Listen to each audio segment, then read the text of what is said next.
troisième session ordinaire du conseil municipal de Boaké. Au cœur des travaux, l'éducation, l'environnement, le social et plusieurs autres infrastructures. Ces différents sujets ont été largement débattus avec leur intégration dans le budget triennal 2025-2027, évalué à plus de 8 milliards de francs CFA. Pour les 3 années à venir, les points saillants dans ce programme triennal, nous avons décidé de faire en sorte que tous les établissements publics primaires de Boaké soient réhabilités. C'est 210 écoles qui sont dans un état de dégradation avancée. Présidé par le maire de la commune, le ministre Amadou Koné, cette session a également offert l'opportunité à l'équipe municipale de dresser un bilan de sa première année de gestion. Depuis son élection en septembre 2023, le ministre Amadou Koné et son équipe travaillent activement pour la réalisation de projets structurants dans le cadre de son programme dénommé Boaké Nouveau. Au niveau social, nous avons quand même pris en charge plusieurs dizaines de malades, des actions au niveau des élèves, un travail en ce qui concerne le profilage des voies, désenclaver les quartiers, mais également un certain nombre de villages donc de la commune. Et puis, grâce à l'action de l'État, nous avons pu bénéficier d'infrastructures importantes. Donc, on est très très heureux de ce qui a pu s'accomplir. C'est un bilan globalement qui est positif. La session, qui s'est déroulée en présence du secrétaire général de préfecture, Vanier Jean-François, s'est achevée par une invitation du maire à l'ensemble de la municipalité ainsi qu'aux conseillers municipaux à continuer de travailler dans l'intérêt du bien-être des populations de la capitale de la région de Boaké.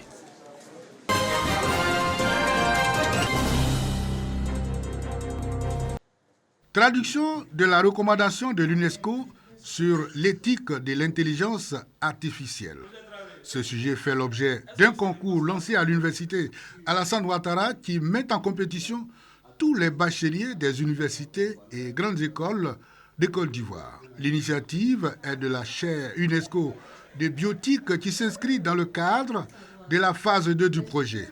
S'aimer les graines d'éthique dans l'esprit des populations. Les candidats devront traduire dans les langues locales, notamment Baoulé, Bété, Malinké et Senoufo, la recommandation adoptée lors de la 41e session de la conférence générale de l'UNESCO en novembre 2021. La différence entre la première phase et la deuxième est que la première phase était centrée sur le texte de la Déclaration universelle sur la bioéthique et les droits de l'homme. La deuxième phase est polarisée sur la recommandation de l'UNESCO sur l'éthique de l'intelligence artificielle. On doit s'approprier ce projet pour que nous puissions vivre en bonne intelligence avec ces nouveaux outils qui semblent devenir nos maîtres, alors que nous devrions être les maîtres de ces objets. Les responsables de l'université Alassane Ouattara et ceux de la commission UNESCO saluent l'initiative. Pour eux, cette initiative permettra d'impliquer les langues africaines dans la réalisation des objectifs du développement durable. Nous sommes heureux, n'est-ce pas, de voir une telle initiative. Grâce, n'est-ce pas, à la chaire, l'université Alassane Ouattara, n'est-ce pas, va impacter son milieu. Les populations ne savent pas ce que nous faisons. Or là, nous allons, à travers la chaire, nous allons vers les populations. La diversité linguistique fait partie des grandes valeurs de l'UNESCO. Parce que c'est à travers la diversité linguistique qu'on peut aboutir au dialogue interculturel, interreligieux, qui est un facteur de paix. Chaque langue en compétition aura un jury et le vainqueur de chaque discipline aura un prix de 500 000 francs CFA. Les inscriptions sont ouvertes gratuitement sur le site chairunescobiotique.org jusqu'au 14 décembre 2024.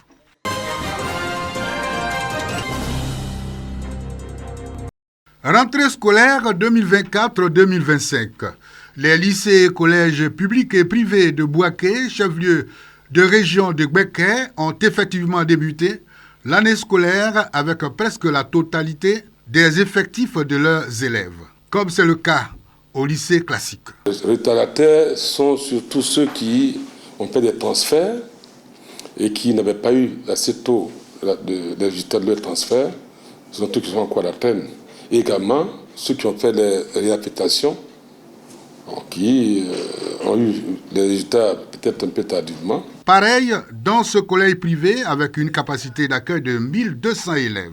On n'oublie pas la CMU qui joue réellement sa partition quant à son implication exigée dans le processus d'inscription des élèves du secondaire. Depuis l'année dernière, le décret qui faisait obligation aux élèves de présenter la carte CMU ou bien une preuve de leur enrôlement à la CMU avant de s'inscrire avait été pris et c'est dans la continuité. Ici, nos agents qui sont à l'accueil le matin prennent soin de mettre les élèves sur une rangée afin qu'ils soient traités de façon prioritaire. Je suis venu récupérer ma carte CMU parce que c'est important pour l'inscription. Dans les chefs-lieux de département et sous-préfecture, la situation est tout autre. Plusieurs élèves sont encore à la première étape, à savoir le retrait de la fiche d'inscription. Ici, on est en zone rurale, donc les parents, vraiment, ils hésitent, ils mettent beaucoup de temps à venir s'inscrire. C'est les jours du marché qui les influencent. Je suis venue inscrire mes deux petites sœurs. Il y a une qui passe en 6e, l'autre passe en 4e. J'avais fait l'inscription en ligne il y a longtemps, mais comme ils ont fait conseil de classe, raison pour laquelle je suis venue faire leur inscription physique. Même son de cloche dans le lycée public et le collège privé à Diabo, département de Botro. L'effectif attendu, c'est 1702 élèves. Jusqu'à ce jour, c'est 870 élèves qui sont venus retirer les fiches d'inscription. On a fait ce bilan avec les éducateurs. Bon, maintenant, ceux qui sont inscrits physiquement, c'est environ 320 élèves. Les quelques parents qui arrivent soulèvent plusieurs difficultés, voilà, dû soit peut-être au nombre d'enfants qu'ils ont dans les établissements publics, voilà, qui préfèrent peut-être assurer leur scolarité d'abord, enfin leurs inscriptions, voilà, avant de faire face au privé. Au lycée moderne Paul Akotoyao de Sakassou, des parents d'élèves retardataires continuent de venir pour l'inscription de leurs enfants. J'ai eu un empêchement, je venais pour remplir les modalités par rapport à l'inscription. Et pourtant, l'administration a écourté ses vacances depuis le 26 août pour mieux préparer la rentrée. Nous avons donné quelques instructions à nos enseignants.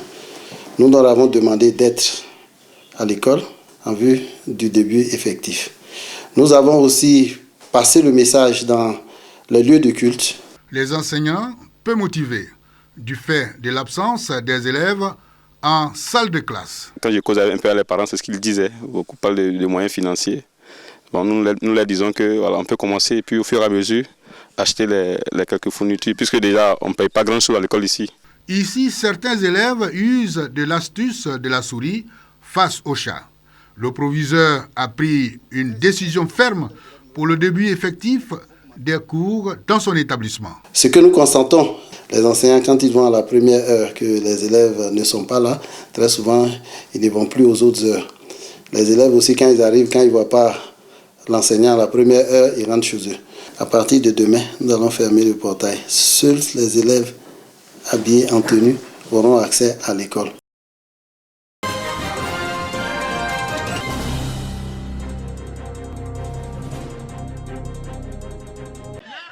L'équipe d'Adandia, vainqueur de la grande finale du tournoi de vacances face à celle de Kekreni au tir au but. C'est Siedja, village situé dans la commune d'Assuefri, qui a abrité l'édition 2024. Cette rencontre, autour du ballon rond, a été l'occasion pour les populations de renforcer les liens entre les villages. C'est un appel que je lance à toutes ces populations, à toutes nos familles de la commune, de la sous-préfecture, que nous soyons vraiment des coachs pour nos enfants, pour leur propre bonheur et pour le bonheur de nos villages. Vraiment, je félicite bon Dieu. On a pris la coupe, en tout cas, ça nous plaît. Le premier adjoint au maire de la commune d'Assuefri, initiateur de ce tournoi, salue le fair play des équipes qui ont pris part à cette compétition. Elle s'inscrit dans une vision de créer des conditions d'épanouissement à la jeunesse. J'organise le tournoi de vacances dans l'objectif d'occuper sainement les élèves pendant les périodes de grandes vacances et d'offrir à la population, n'est-ce pas, des moments de joie et de réjouissance. Je leur souhaite une très bonne rentrée scolaire. 6 équipes ont pris part à cette rencontre. L'équipe d'Adandia repart avec le trophée, un lot de maillots, des médailles et un accompagnement en numéraire. À l'issue de cette rencontre, L'adjoint au maire a offert 3 tonnes de ciment pour la construction du logement pour enseignants au village hôte de ce tournoi qui a sa 11e édition.